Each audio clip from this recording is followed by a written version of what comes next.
يعني صفحتها اذا بتتصفحوها على انستغرام غير انه بتعطيكم معلومات تستعملوها خلال النهار بالاتيكيت، بنفس الوقت بتسليكم تبقوا ناطرين شو الفحص والنتيجه اذا صح ولا مش صح بالفعل بكل شيء بينعمل. في كثير اوقات بيكون الواحد بطريقه عفويه بيتصرف، بيكون يمكن لازم يعمل كنترول اكثر على بعض القصص لتكون ضمن قوانين الاتيكيت.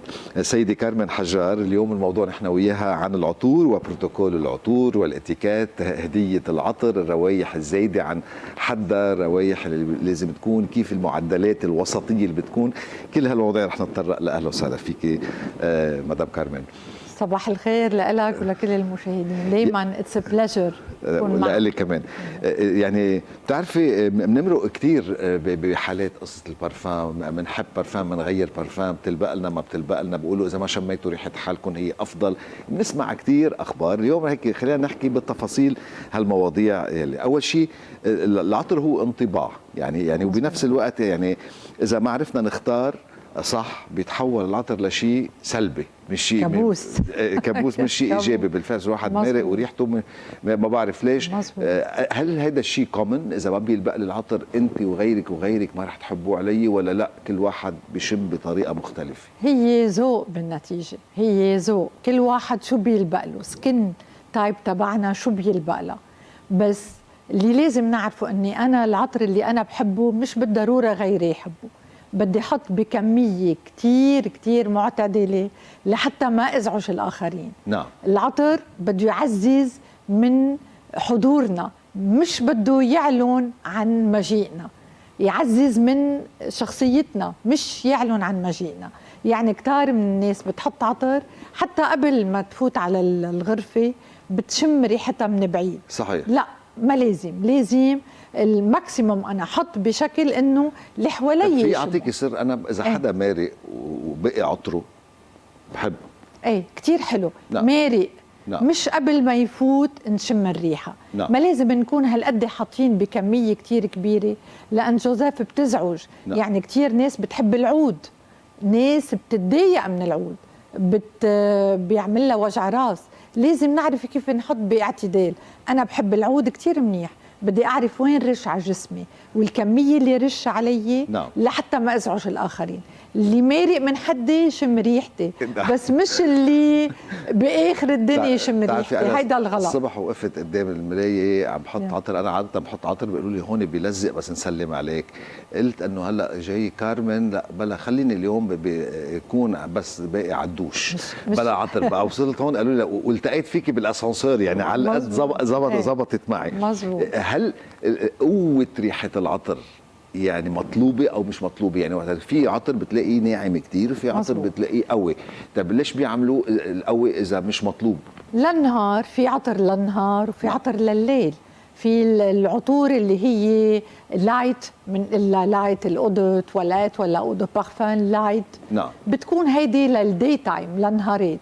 في عندك عطور لا تقيله، هيدي خرج بيج ايفنت، خرج سهرات، خرج عزايم كتير كبيره، مش خرج موظف انا جاي او مدير جاي على مكتبي.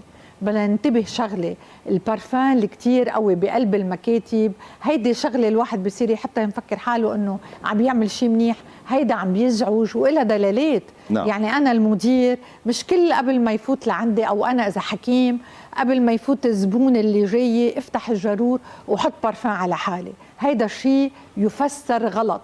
نعم. لا، انا بدي رش البارفان قبل ما اطلع من بيتي وذاتس ات. نعم.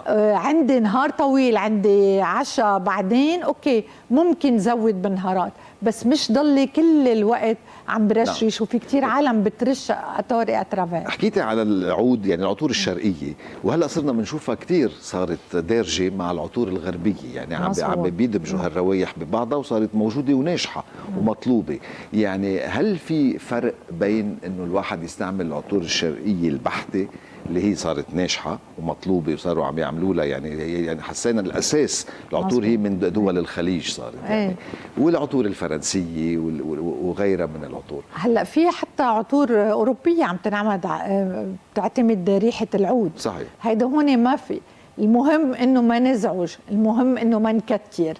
العود بدنا نعرف هيدا بارفان كتير تقيل. نعم. مش كل العالم بتتقبله، مش كل العالم بتحبه. لهيك انا اذا بدي احط عود بده يكون على عشيه، على بيك ايفنت، مش انا جاي على مكتب. عطور الصيف لازم. غير الشتاء؟ اكيد اكيد تبقى الشتاء هيك دانس اكثر، ثقيله اكثر. بس اجين بنرجع بلعبه انه قد ايه بدنا نرش. نحن بنرش على النبض، بنرش ولا دينتنا ان ذات ست. ليش؟ مش اكثر ولا اقل. على النبض بيقولوا انه بيعطي اكثر، على كل نبض على البلس، على البلس اكزاكتومون بيعطي اكثر، بفح اكثر. مش على تيابنا، مش على كل جسمنا، مش نخلط بالعطور لحتى نضيع. لانه اجين انا اذا عم بحط بارفان على حالي بلكن انا ما شم حالي، بس غيري عم بيشمني. وبرجع بقول اللي بده يشمني هو اللي قاعد حوالي صحيح دغري، مش اللي جاي من هل صحيح العطر يلي ما بتشم ريحته هو اللي بيكون مناسب لإلك؟ بالفعل ايه. انا لما نحط بارفان وما اقدر شمه على حالي خلص لاني تعودت عليه. نعم. هو الغير بيشموا علي. لهيك انا الناس بتوقع بغلطه انه انا ما في ريحه بحط اكثر واكثر واكثر. هذا الشيء كثير غلط.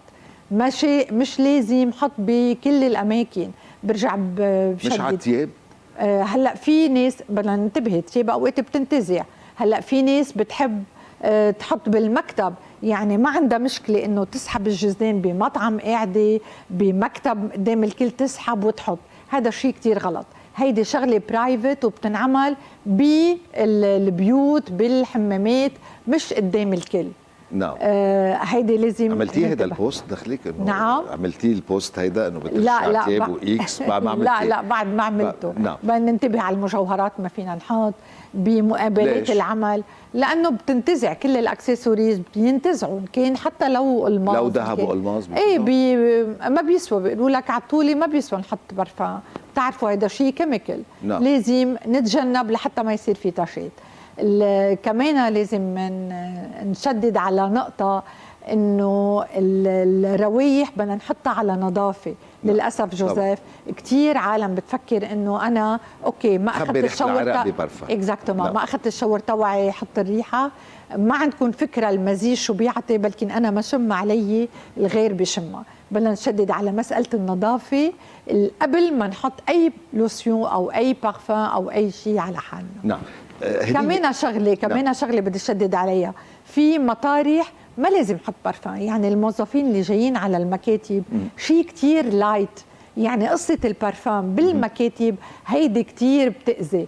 وبمقابلات العمل اذا انا جاي اقدم عندك دوماند وراشي على حالي كل شيء في بارفان بده ينفهم كتير غلط. بلكن انت هذا البارفان ما تحبه ما تقعد تتسمع للانترفيو تبعك نيوترال. يعني ايه لازم. نعم. ايه في مطارح لازم. النرسات بالمستشفيات الحكمه ما مفروض يحطوا لما يزعجوا الاكيد الباسيون تبعهم. لنحكي هلا بطريقه اخرى عن العطور وهي التعامل مع العطر كهديه. بيقولوا انه ما فيك تهدي العطر هديه لما يكون هالقد شيء برايفت وهالقد الشخص قريب منك تعرف شو تعليقك؟ بالفعل ما في انا موظف يهدي زميلته بارفان. ما في انا اهدي شاب بارفان هيك لان عيد ميلاده. اكيد لا. هيدي شغله كتير انتيم تنهدى بين المتجوزين المصاحبين الخاطبين ني بلوس ني موا. لان انا اذا عم بهديك كادو بارفان يعني شو الدلالات اصلا؟ شو عرفني انت شو بتحب؟ انه عم بهديك هيدا النوع من البارفان لقلك انا بحبه عليك. مين انا لحب هيدا البارفان عليك او ما حب عليك؟ نعم. بقى لهيك كتير غلط. بس بتزبط اوقات. انا صايره معي بالحياه وظابطه. طلع البارفان منيح علي. في ناس اوكي هلا بتحب. هلا انا لصديقتي اللي بعرف هي شو بتحب في يجيب لها بارفان. نعم. بس اللي انا قررت انه جربي على العود لا انا ما في يجيب لها بارفان هي ما بتعرفه هي ما بتحبه للصديقه لإلي. بينما للزملاء بالعمل اكيد لا. انا مره صارت جوزيف معي حادثه كنت يعني اول مني مخرجه وعندي مقابله عمل. نعم. مثل الشاطره انا قبل ما اطلع طالعه لعند مدير رشيت اللي فيه نصيب وطلعت واصله عم بعطيه البزنس كارت للمدير اللي عندي معه مقابله. قال لي قبل البزنس كارت هلا هالروايح هيدي كلها ريششتيها كرمالي. ايوه أنا هون انفهمت خلص. جمدت بقى، احمريت اصفريت، واصلا ما عندي سرعه البديهه، ما بعرف كيف قلت له ما تاخذني، انكسر البارفان بقلب الشنطه. لا تعرف كان في سرعه بديهه يعني لا. جاوبت. نعم. استدركت حالي شوي لانه موقف محرج. نعم. وتعلمت انه مش هالقد، مش كتير هالقد، مش انا عندي موعد يلا حمم حالي بالبارفان. كارمن، كيف الواحد في يعرف انه ريحته قويه؟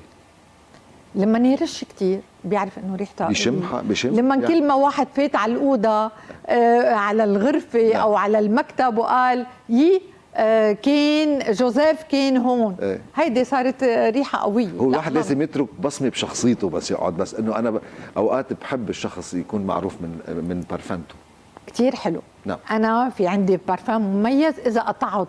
نعم. مش يعني لازم البارفان يهمس للاخرين، مش يصرخ انا هون، مش يقول انا هون. نعم. لا، لازم هي اكيد نحن بدنا نترك تريس، بس مش بدنا نترك نعبي الاوضه اذا بدنا نحكي عن هيدي مزعجه. نعم.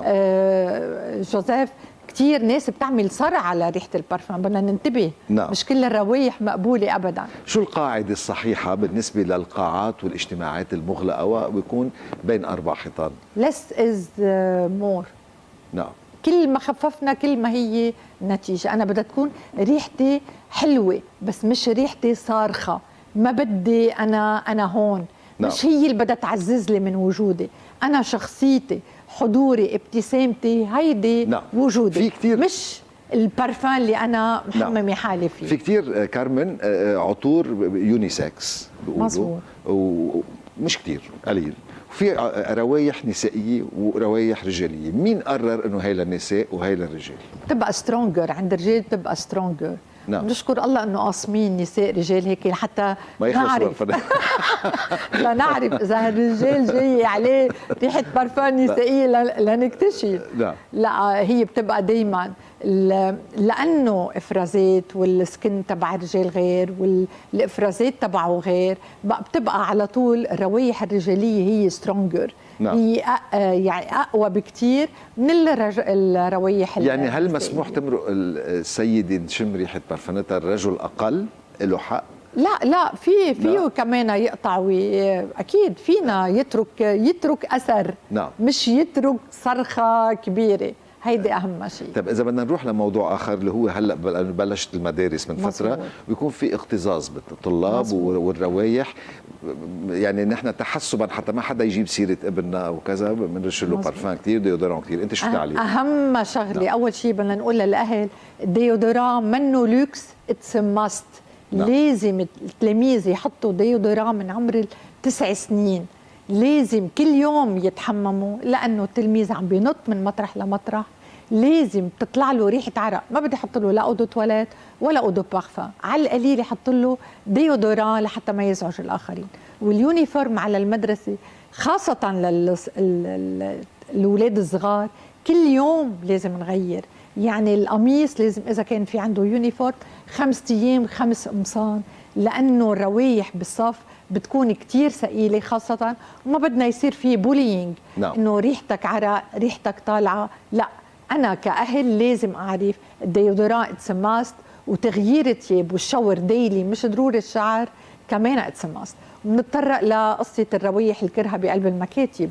انا اذا زميل لإلي ريحته كتير كرهه، عم تطلع ريحته عرق، نعم، شو بدي اعمل؟ انا ما فيي كموظفين، وعلى طول نحن بنقول ما فيي اقول ريحتك عرق. نعم. او انتبه، لا، لازم بطريقه غير مباشره، لان جوزيف هذا الشيء بيجرح. انا نعم. صحيح مضايقتني ريحه العرق، بس ما بدي اجرح الزميل اللي انا معه كل العمر بالمكتب. اذا حدا مبسوط بريحته مثلي مثلا، اذا اوقات وكانت قويه البارفان، كيف فيك تقولي لي انه قوي ريحه البارفان قويه؟ ايه، هلا هيدي ان جود واي، نعم. بس عم بحكي عن ريحه العرق. نعم. الروايح الثقيله ممكن انا بطريقه غير مباشره اقول له مش معقول للزميله عندي، الا مش معقول تعرفت على ديودرام امبارح حطيت منه، يعني اوكي كتير حلو الريحه، هيك بكون عم بلطشه بطريقه غير المسج. مباشره. نعم. بلكن اعطيه هلا فضحتيهم ما بقى اعطيه لحتى هديه له جربه. نعم. او بلكن اذا كان ما فهم، اذا اللبيبه من الاشاره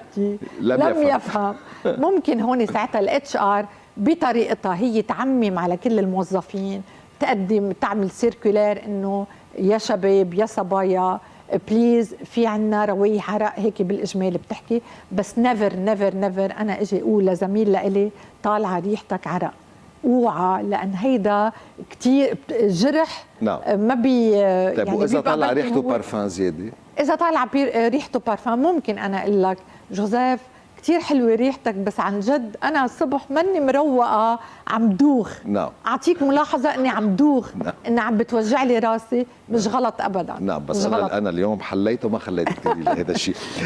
كارمن، بيطلع فيك الشخص بيعرف انك على الاتيكيت، ليش؟ امتين قررتي توصلي هودي المسجز للناس؟ ما يعني هي مش قصه على الاتيكيت، هي لايف ستايل. انا هيك بحب، يعني ببيتي من الاساس من زمان، انا درستها مؤخرا. نعم. بس انا هيك كل عمري بحب القصص. في قواعد عالميه درستيها يعني؟ في قصص درست مين قال هي صح وهي غلط؟ مش قصه صح وغلط، في اسس مش فزلكات، هي هيك ذوقيات، هي الواحد كيف يعرف يلبس، كيف يعرف تخترعي يمشي. قصص؟